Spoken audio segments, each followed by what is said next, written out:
China has turned water into a weapon to increase its influence and scare its enemies. CCP is now slowly killing the rivers that originate within its borders.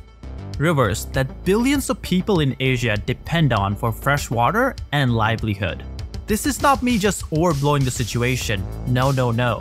China has already done this once.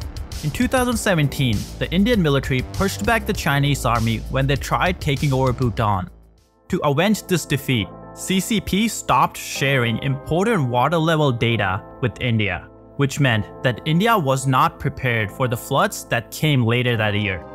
300 people died and millions more suffered because of China's decision. And now, China is working hard to increase its control over important rivers that flow into Vietnam, Cambodia, Thailand, Laos, India, and Bangladesh. It has built so many dams that it can create floods or drought in an instant if it pleases. So, in today's video, let's go over how China turned water into a weapon and what other countries are doing to fight back. First and foremost, please hit the like button below. Any video about CCP has a potential to be downvoted by CCP bots, so your likes help out the video a lot in the algorithm. Also, please subscribe if you haven't already. We are trying our best to hit 1 million subscribers on this channel. Now, let's start from the beginning. Laos, Cambodia, Vietnam, and Thailand have something in common, and that is their lifeline, the Mekong River. This river is so important that the livelihood of not 1, not 10, but over 60 million people depend on this single river. This 12th longest river in the world is over 3,000 miles and is also Asia's 7th longest river, originating from the Tibetan Plateau and flowing through China, Laos, Myanmar, Cambodia, Thailand, and Vietnam. But you might be asking, how does this river support millions of lives? Well, the Mekong contributes almost 20% of Vietnam's annual GDP, half of its rice production, most of its fruits, and aquaculture.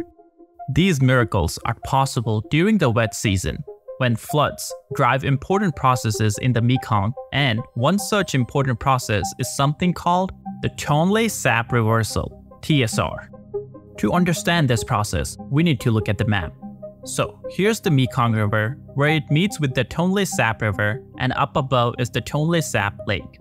During the monsoon season, when the Mekong River overflows with water, it pushes the water up the Tonle Sap River into the lake. This process has created a lot of benefits for people living around this area. It has also made the Tonle Sap River world's largest and most productive inland fishery. According to the Mekong River Commission, even though the wet season floods cause $60 to $70 million in annual damages, its annual benefits worth around $8 to $10 billion for fishery, agriculture, and freshwater outweigh the damages caused by it. During the TSR process, the Tonle Sap Lake gets filled up with as much as 60 times the water it has during its dry season. Along with Vietnam, Cambodia is also heavily dependent on this river. Fishing from the Mekong fulfills almost 80% of the protein intake of Cambodians. While these are extraordinary results because of the TSR, the Mekong is equally important in other seasons too. The lower Mekong region is known as Asia's Rice Bowl, and production of rice in Mekong Delta in Vietnam alone produced an average of 24 million metric tons. This region is responsible for more than 50% of Vietnam's staple food crop production, marine fisheries, and aquaculture, worth up to $2.7 billion annually. And so the minerals the Mekong carries not only support local livelihood and domestic consumption, but also the growing export economy of Vietnam. Along with Vietnam, Cambodia too is heavily dependent on this river. Approximately 86% of Cambodia's territory is included in the Mekong Basin. And now, that makes it easy to guess the impact the Mekong would have on Cambodia. Almost 7% of Cambodia's national GDP comes from fisheries. These fisheries are wholly dependent on the ecosystem of Tonle Sap, and as we already discussed, the Tonle Sap is largely dependent on the Mekong River. These fisheries are critical to Cambodia's food and nutritional security. They are Cambodians' lifeline since they are the largest source of animal protein in the country. Along with fisheries, agriculture contributes almost 28% of Cambodia's GDP. Much of this value comes from the export of agricultural products to the global markets. On top of Cambodia, the Mekong is the savior of Laos as well. More than 70% of local households depend on fishing for either their livelihoods or some additional income. Along with fishing and agriculture, Laos has made Mekong a money-making machine in collaboration with China. Unfortunately, this move is hurting Laos' downstream neighbors including Thailand, Vietnam, and Cambodia. We'll talk about this problem later in the video. But first, let's quickly go over how Mekong affects Thailand's economy. More than one-third of Thailand's 71.5 million people live here in the Mekong Basin. On average, this region has always experienced a higher GDP growth when compared to other regions of Thailand. And it's not just economic growth. Mekong has also played a major role in sustaining nature too. The greater Mekong region has some of the most biologically diverse habitats in the world. Along with the diverse population, it has some of the rarest and last remaining populations of dolphins, freshwater stingray, and Mekong giant catfish. Everything so far sounds great, but that all changed when China entered the picture. This time, it wasn't with weapons or death, but something far more destructive. Something that's slowly killing these countries and will have even more destructive effects in the coming years. China is using dams to gain control over these countries. Even though the Mekong River is the lifeline of Laos, Vietnam, Thailand, and Cambodia, this river originates in Tibet. At this point, I'm pretty sure you have already sensed the problem.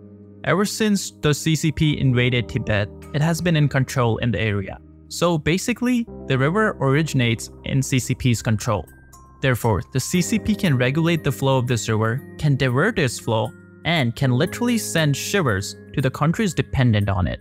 Worst yet, CCP has already partially achieved this control using one thing: dams.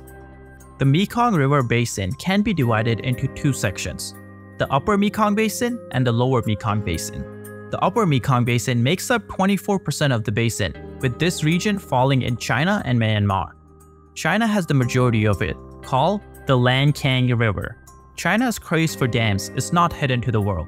China has more than 87,000 dams, with most of them built in Tibet. In the case of Mekong, China started constructing dams on the Mekong River in 1990s and in 1995 completed the Manwan Dam, its first mainstream hydropower dam. But the CCP wasn't satisfied with just one dam. It built not 2, not 3, but 10 more dams on the Mekong River and at least 95 hydroelectric dams on tributaries flowing into the Mekong in Chinese territory. China now operates 11 mega dams on the Mekong River, and 2 out of the 11 dams built hold more than 50% of Mekong's active storage. Shockingly, just these 2 dams hold a mind-boggling 10 trillion gallons of water, a quantity so huge that it can fill up to 15 million Olympic-sized swimming pools. Along with fulfilling China's water needs, these dams are also used to produce hydropower for markets in China. But the downstream countries soon started facing the wrath of the Mekong dams. From 2019 to 2021, the water flow on Mekong mainstream has touched a 60-year low. Experts say this is because of 4 reasons. First, unprecedented drought. Second, climate change. Third, an El Nino event, basically a change in the climatic pattern which warms the water present on the surface of a water body. And fourth, the impact of storage operations in mammoth dams built on Upper Mekong Basin. Only one of these is controlled by humans. But all these events literally proved to be a nightmare for downstream countries like Vietnam, Thailand, Cambodia, and Laos. Due to the shallow water, high temperatures, and low oxygen concentrations caused by the drought, a huge number of fish died. This severe drought directly affected around 2.5 million people. The reduced rainfall in Cambodia also dropped its electricity production by 30%. Because of all this, the river levels were down by 2/3 in 2020. According to the Mekong River Commission, 60% of the lower Mekong Basin experienced a severe dry spell in July 2020. This drought was the most severe drought ever recorded in the region and resulted in economic losses of around $650 million, on top affecting the lives of 17 million people in the delta. But it wasn't just the drought that was blamed for all this havoc. According to a new study, over the 6 months in 2019, China's dams blocked a huge amount of water from entering the lower Mekong, leaving millions of people in Vietnam without access to fresh water. What makes this situation even worse is the fact that Chinese monitoring stations have not shared any data or operating procedures since 1991, so Vietnam had no way of preparing. Sharing of rainfall and river flow data by an upstream country is a common practice all around the world, because it helps downstream countries prepare for any situation that's coming their way. But China is not really looking to help any downstream countries. Vietnam wasn't the only victim of this practice. During the 2019 wet season, one of the most famous Thai cities received just 46% of the average amount of water. And matters became even worse in 2020, when the wet season flow was 63% lower as compared to 2018 levels. Similarly, a province in Cambodia received about 71% less than it would have normally received, all because of these dams. A year later, the total storage in Mekong Basin at the start of the dry season was approximately 50% lower than normal. This kind of water shortage soon started showing its consequences. Thailand used to be one of the leading producer and exporter of sugar, once holding the position of world's second biggest sugar exporter. But things changed, and due to 2019 drought, Thailand's sugar production fell by almost 28% year-on-year. China's dam building spree on the Mekong River also turned many of Thailand's fishing villages into ghost towns due to alterations in the water flow, impacting the harvest of rice and river weed. The situation got so extreme in 2019 that it caught the attention of the world. Soon everyone realized the issues the downstream countries have been facing since 2007, when the dams were first built. Just to put the effects of the dam in perspective, the average wet season flow was 370 cubic kilometers before the dams were built, and after the dams were built, the average flow was 302 cubic kilometers. The difference is about 68 cubic kilometers, or roughly 27,000 Olympic-sized swimming pools. And I know it's extremely hard to picture 27,000 Olympic swimming pools, but I just couldn't figure out any other way to get across the true scale of the difference. Worst part is, even after taking away so much from the river, China is in no mood to stop. 8 more dams are either planned or under construction on the main river within China's borders. However, the Chinese dams are not just restricted to China. Let me explain. This is the craziest twist, but there are 45 major dams built on the Mekong River, but as we saw earlier, China only has around 11 of them. So where are the remaining 34 dams? So let me quickly break that down before I explain the twist. 21 dams holding 37% of total active storage are in Laos, which is only second to China in terms of amount of water held. Thailand holds the third position with 7 dams and only 7.1% of total active storage. Cambodia follows with 2.1%, and Vietnam comes next with only 1.3%. As you just heard, one of the major reasons behind Laos having so many dams is country's dream to become the battery of Southeast Asia. But that's only half the truth. The other reason is China's Belt and Road Initiative, or BRI. I'm sure you guys are familiar with it. China has invested nearly $1 trillion in 140 countries, with Laos being one of them. China has a huge influence on infrastructure and connectivity projects in Laos. In fact, Laos will have to repay an estimated annual debt of $1.2 billion for 5 years, 50% of which is owed to China. Surprisingly, Laos has very low foreign reserves, with just $1.75 billion as of September 2022. But somehow, Laos' economy has survived throughout the years because of this one thing. About 2/3 of the hydropower it generates is exported. Contribution from the power sector to the GDP is around 15%. That come mainly from the sale or the production of the power. Dams are literally the lifeline of Laos' economy. Electricity is the most exported product from Laos, accounting for exports worth almost $2 billion. Thailand is the top buyer, accounting for $1.78 billion worth of imported electricity. This makes Laos one of Asia's biggest exporters of electricity.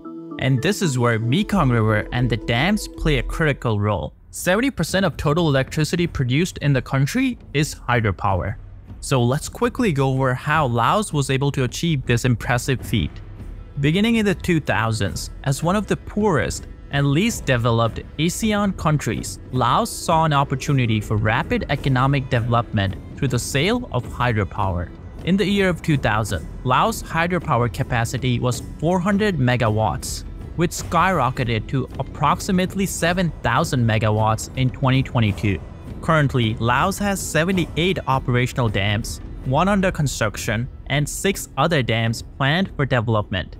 ASEAN countries' energy demands are expected to increase by 60% in the next 2 decades, and Laos is bullish on this opportunity because it is well positioned to provide affordable and clean energy to its neighbors. But Laos' dream of becoming the battery of Southeast Asia is incomplete without China. This is because Laos is not only dependent on Chinese funds, but also for the steady flow of the water from Chinese dams. Any decision by China to alter the flow from its side can literally cripple the economy of Laos. China has used its money muscle and dominance to expand its projects under the BRI in Laos, with such conditions that Laos has too little to gain from these projects.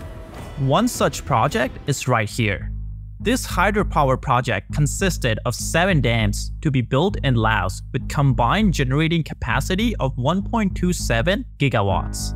The Chinese company, known as PowerChina, retains an 85% majority stake in this project.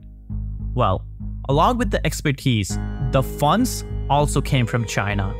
China invested $2.8 billion for this project. But listening to all this, you might think, isn't this great for Laos? It gets the dams to produce the electricity, and that too with Chinese funds. Well, if you've been watching previous videos we have made about BRI, you probably know the twist that's coming. This project is owned and operated by PowerChina under a build, operate, transfer contract, according to which China will be operating dams for the first 29 years and would also keep the profits. Then only after the 29 years, these dams would be handed over to Laos for operations and benefits.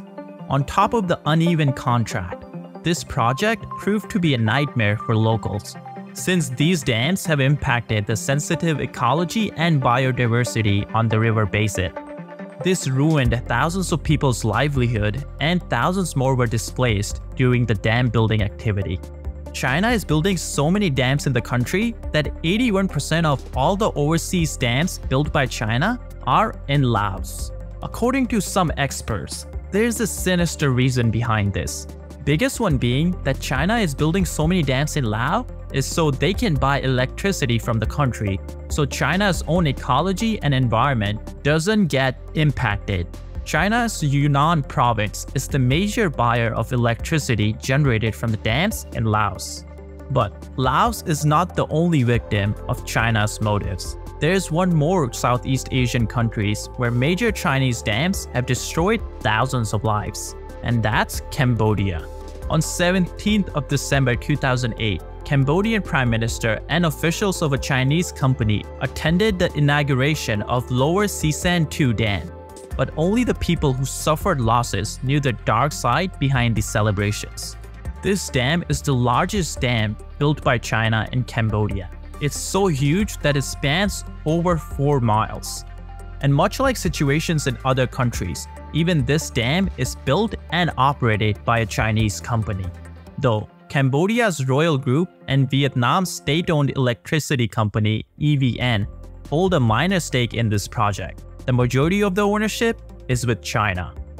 To build a dam this huge, over 34,000 hectares of forested land was flooded. That's enormous. That's basically equal to over 45,000 football fields. And I mean the real football, one where the Cowboys haven't won in 27 years.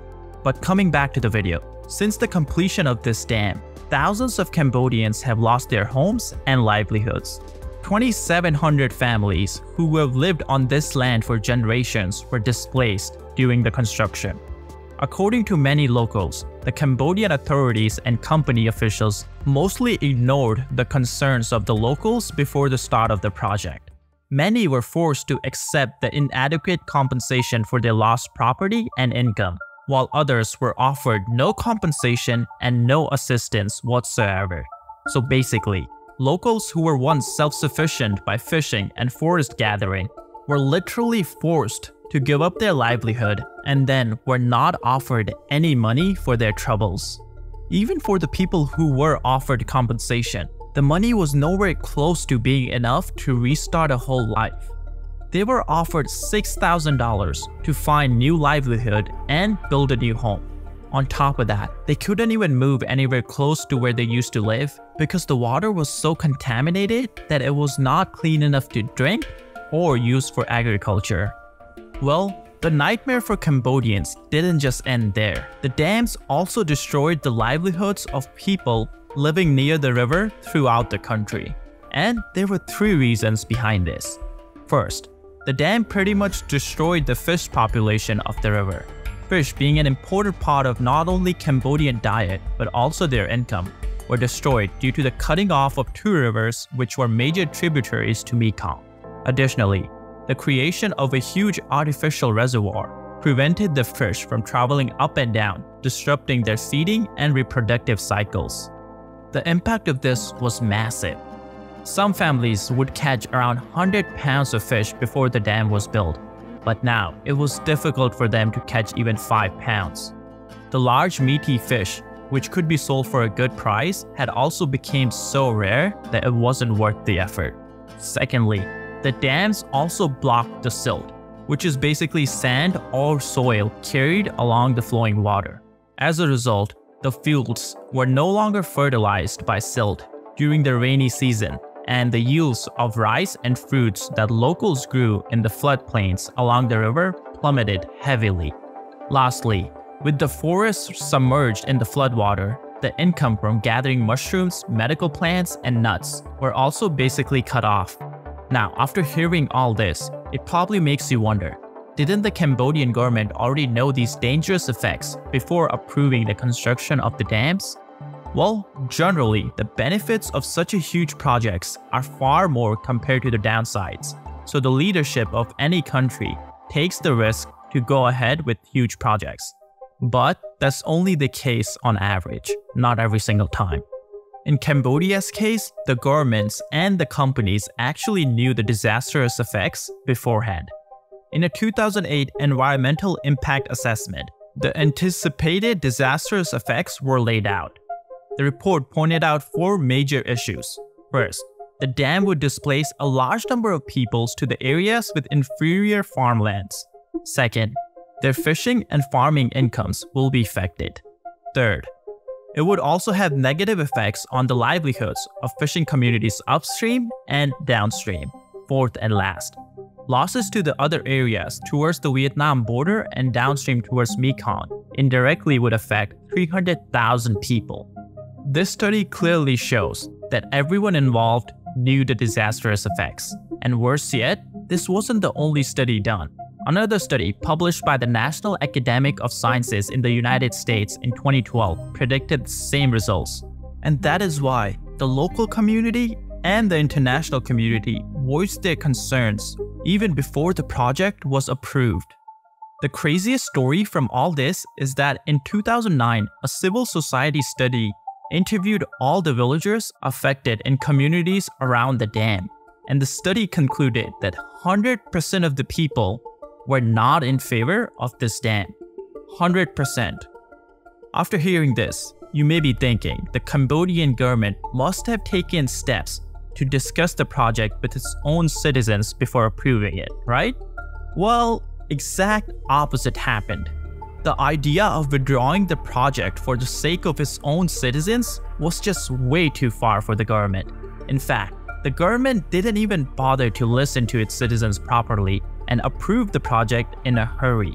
The authorities even went so far as to label the critics and families who refused to relocate as troublemakers and outliers. This clearly shows that the Cambodian government had no intention to properly evaluate the project and always planned to approve it anyways.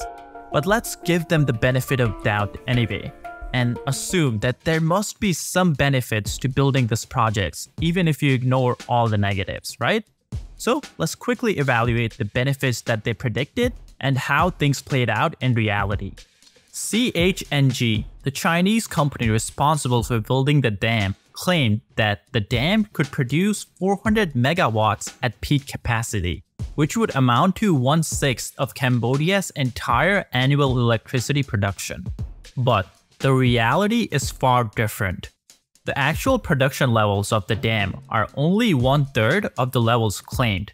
But despite these issues, the Cambodian government has commissioned and approved many more hydropower dams in recent years.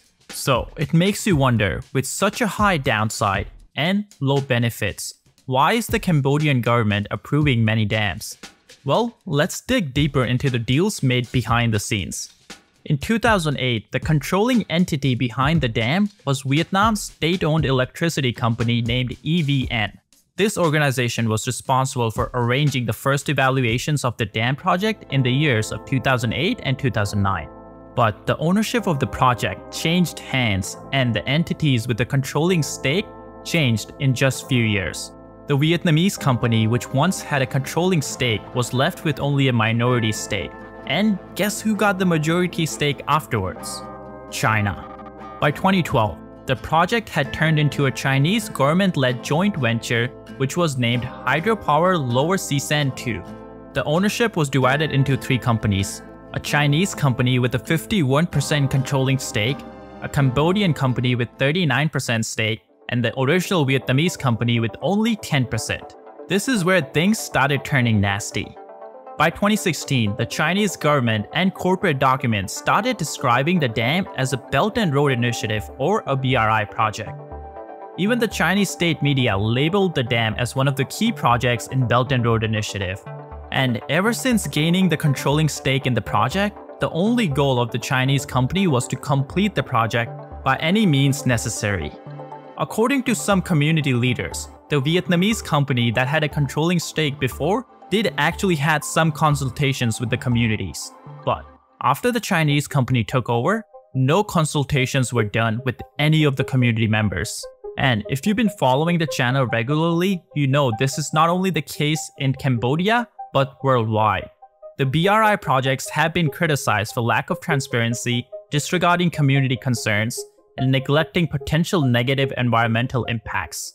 One of the most recent examples is the 450 megawatt dam in Guinea, which began operating in September 2020. The dam's reservoir displaced an estimated 16,000 people and destroyed their livelihoods and food security. As I've discussed in previous videos, the same pattern is seen for every BRI project, where the money is lent by Chinese companies, the companies involved in constructions are Chinese, and in many cases, even the workers are Chinese. But in the case of Laos and Cambodia, things are even worse, because that isn't the only thing that the China is using as leverage. Even with or without China's funding, the dams built in Southeast Asian countries are at the mercy of China, because China can alter the flow of water with its dams. So as the CCP plans to build more dams within its borders, the economic losses faced by these countries are only going to increase, and the loans that they owe to Chinese banks will become even bigger leverage for the CCP. So this raises the question, why don't these countries stand up against China? Well, it's complicated, so let me explain. There are 3 major reasons why these countries don't publicly object to China. First, it's because of the economic and military muscle China has. Second, these countries are heavily dependent on trade with China. as China has been Southeast Asia's largest trading partner for past 13 years. And last, China has poured a lot of money into Southeast Asian countries through BRI. So these countries are indebted to China. Going against China in such a situation would literally mean digging their own grave. But this all doesn't mean that the countries haven't tried anything. They have. In 1995, these countries came together and formed the Mekong River Commission. The goal of the commission is to talk about and cooperate on any project that has to do with the Mekong River. But here, China played its masterstroke. The official members of MRC are Cambodia, Laos, Thailand, and Vietnam. I'm sure you get the point. Even though the river originates in China, China is not a member of the Mekong River Commission. It's just a dialogue partner. What that means is it doesn't have to follow the rules. So it can go along with the commission when it benefits China, but when it doesn't, they don't really have to follow the rules. In fact, China not joining the Mekong River Commission is the major reason behind MRC's lack of success. There were many loopholes in MRC's framework where even the member countries weren't required to seek consensus with other members when planning and implementing projects on the river. That is how Laos and Cambodia have built and are building some of the most controversial dams without seeking approvals from other members. So this is where China came up with a brilliant idea. Basically, another river commission. This new commission was signed by all the MRC members in 2016, and China and Myanmar were both part of this initiative. Now, this might confuse you a little. Why would China create a new commission if it already had everything it wanted? Well, this is where another master diplomacy from China comes through. You see, a lot of the Southeast Asian countries, especially the members of MRC, were not happy that China was not part of the MRC. But if China joined MRC, it would have to follow the laws that were set in place way before it became a member. And it didn't really want to do that. So it decided to create a whole new commission where it can make sure the rules are favorable to China. This way, it appeased the countries that were mad with China and it got what it always wanted: control. Important to point out, it was also important to the CCP to appease these Southeast Asian countries because this is when BRI was just picking up. So it wanted these countries to agree to be part of the BRI so China can loan them money and expand its influence. Craziest part of all this is using dams as a weapon is not unique to Southeast Asia. China has actually done the same thing with its neighbors in India and Bangladesh. The dams we saw on the Mekong River had the capacity to generate around 400 to 500 megawatts of electricity. But on the Indian side, China is doing something absolutely crazy. A 60,000 megawatt super dam on the foothills of the Himalayas. Once completed, this dam would be the biggest in the region, also the biggest threat to India's sovereignty. This dam could also be used to store or block the passage of water. This can cause water shortage, particularly in Assam and Arunachal Pradesh, if China decides to turn off the tap. Yeah, so that was not a mistake. You heard that correctly. China is building a mammoth 60,000 megawatt dam on a river known as Brahmaputra in India. Once built, this project would be so huge that it would generate 3 times as much electricity as the current largest hydropower plant in the world. This project was approved in 2021 by the National People's Congress of China. But as of now, the world doesn't know enough about the project, since China has tried to keep it a secret. China is building the dam at Medak, a region which is less than 20 miles away from the border of an Indian state, Arunachal Pradesh. A dam so huge is basically a ticking water bomb for communities downstream in India and Bangladesh. Bangladesh is part of BRI and has pretty friendly relationships with the CCP. But even they have raised concerns regarding the dam building activity on this river. Just as we discussed before, these dams can be used as a weapon. China can cause floods by suddenly releasing the water, or could also create droughts by turning off the tap. These actions could affect millions of lives in the northeastern states of India. Deliberate floods could potentially destroy the river's ecosystem and disrupt the normal human lives. This is because for India, this river accounts for nearly 30% of the freshwater resources and almost 40% of total hydropower potential of the country. The real problem for India is China, since almost 50% of the river is in Chinese territory. And India and China haven't really been on best of terms for a while. One of the latest examples that even made global headlines is the Doklam standoff between India and China. If you're not aware, here's a quick explanation because it's going to be important for the rest of the story. India and China have been locked in a border standoff at the Doklam Plateau, a parcel of land claimed by Bhutan and China. In 2017, China started building a road in this region, a disputed area between Bhutan and China. When China started entering this territory, India had to intervene because of two major reasons. First, a security agreement between India and Bhutan, and second, China's dominance in this region could have weakened India's position because China can then easily capture this narrow portion on the map, known as Chicken's Neck, that connects India's northeast to mainland India. This resulted in a 72-day standoff between the armies of India and China, which ended only when China finally decided to back off. But China was not happy, so to avenge this defeat, China didn't share hydrological data of the river with India, violating an agreement it had signed earlier. According to this agreement, China is expected to share data with India during the monsoon season, so India can keep track of the water levels and prepare for floods. This decision by China proved deadly, as India was not prepared for the floods that came later that year. This flood claimed nearly 300 lives and displaced millions of people in the state. When asked about this, the Chinese authorities stated that they couldn't provide the data because their hydrological stations were not working. But this was not true, as Chinese authorities did share the data on the river with Bangladesh. Hopefully this situation helps explain a little why India is so worried about China's control of this river. In response to the Chinese dams, India is building major dams itself. India has started working on its biggest hydroelectric project, an 11,000 megawatt dam in the upper region of Arunachal Pradesh. On top of that, India has fast-tracked 3 other projects in the region. These dams, along with storing water and protecting people from excessive water, would also be helpful in generating electricity. But in the end, only time will tell where these water wars go.